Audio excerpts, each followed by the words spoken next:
السلام علیکم ورحمۃ اللہ وبرکاتہ. بسم الله والحمد لله والصلاة والسلام علی رسول الله وعلى آله واصحابه اجمعین. کچېرې زموږ چینل نوی سبسکرایب کړئ، مهرباني وکړئ سبسکرایب کړئ او د بیل آیکون کلیک کړئ ترڅو تاسو د نوي ویډیوګانو د پورته کولو څخه باخبره اوسئ.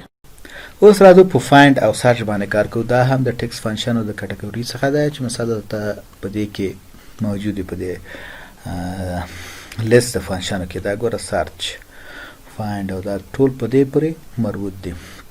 دا د فایند دې باندې کار کوو. اوس ورته چې مساوي فایند چې د کیس سنسټیو ده. کیس سنسټیو یعنی معنا دا ده چې چیرته دا په وړو تورو ولیکي او هلته په غټو توري نو دا نه پیدا کوي، تا ته ریزلټ نه را څرګندوي. سرچ چې دی دا کیس نن کیس سنسټیو دی، یعنی که په وړو ولیکي په غټو ولیکي دا به تاسو پیدا کوي. اوس لومړی راځم ورته چې فایند. ګوره دلته د اول د دې دا ډسکرپشن ولولئ. ریټرن د starting position of one text starting with another text string. find is case sensitive، یعنی که په وړو او په غټو تورو ولیکئ. مثال سره کوم چې هلته لیکل شوی په ټکس په منځ کې په هماغه شکل به تاسو لیکئ. نو کیس سنسټیو هماغه ورته پیدا کوي. کیس انسنسټیو یا نن سنسټیو هغه دی چې مثال تاسو د دې پوزیشن چې پیدا کوئ چې دا په کوم ځای کې موقعیت لري، په اول دویم دریم څلورم پوزیشن په کوم نمبر کې دا مثلا انډیکس کې موقعیت لري. اوس د دې کار د سرته رسولو دپاره راځو ورته چې قوس شروع دا نیسو. په دې کې که اول ورته چې فایند ټکس دلته ګوره لیکلي چې فایند ټکس چې پیدا که. زه باید دلته مثال ورته چې حاسب راته پیدا که. دلته ګورئ حاسب، زه باید دا په دې شکل ولیکم. که په دې شکل ولیکم دا نه پیدا کوي. حاسب را لومړی به په وړو ټولو ولیکم. په کوم ځای کې پیدا که؟ مثال وتن ټکس، په کوم ټکس کې؟ دا وایي چې سټارټینګ پوزیشن یې چې دی ورته یم چې اول، مثلا د اول نه شروع که. قوس بندوم دلته ګوره ټکس کم ټکس چې تاسو پیدا کوئ دا به په ډبل کوټیشن کې نیسئ.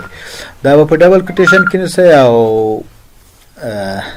ورپسې به هغه سل ورته ریفرنس کوئ کوم چې تاسو د هغې کې هغه ټکس کې دغه مشخص نوم پیدا کوئ او بیا به سټارټ پوزیشن ورته نیسئ. انټر وهم ګوره دا وایي چې وایلو پیدا یې نه کړه که نه.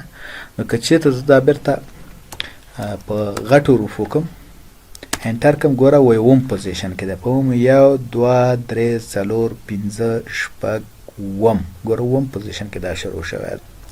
اوس راځو همدا کړنلاره په سرچ باندې تاسو کوو. مساوي ورته لیکم چې سرچ.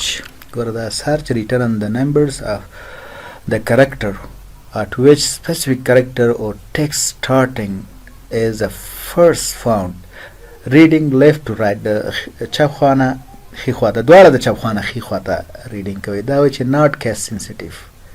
مثال دا که په وړو ولیکي په غټو ولیکي. اوس راځم ورته فایند واټ چې فایند کم ټکس پیدا کوي.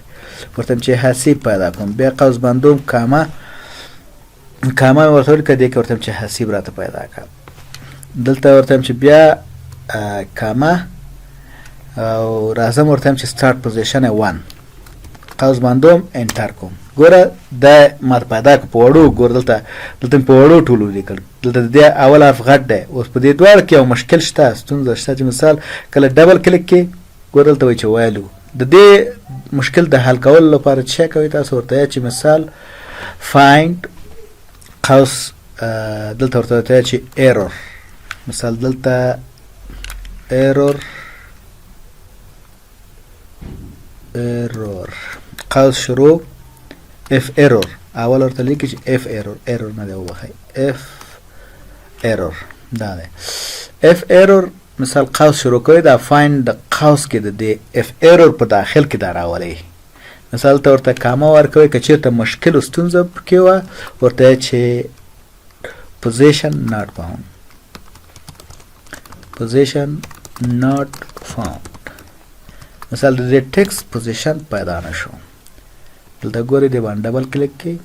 اوس ګوره پوزیشن ناټ فاوند یعنی دا په دې کې نشته که نه په دې حسي په دې کې نشته ځکه دلته تاسو وایي همدغسې عین شی دلته راځي ورته لیکي چې مثال لومړی ورته اف ایرور په نورو فنکشن کې ګوره دا تاسو کارولی شئ داسې نه ده چې ځان ته په دې فنکشن کې تاسو دا کارولی شئ ورته چې اف ایرور کاما او ورته چې ناټ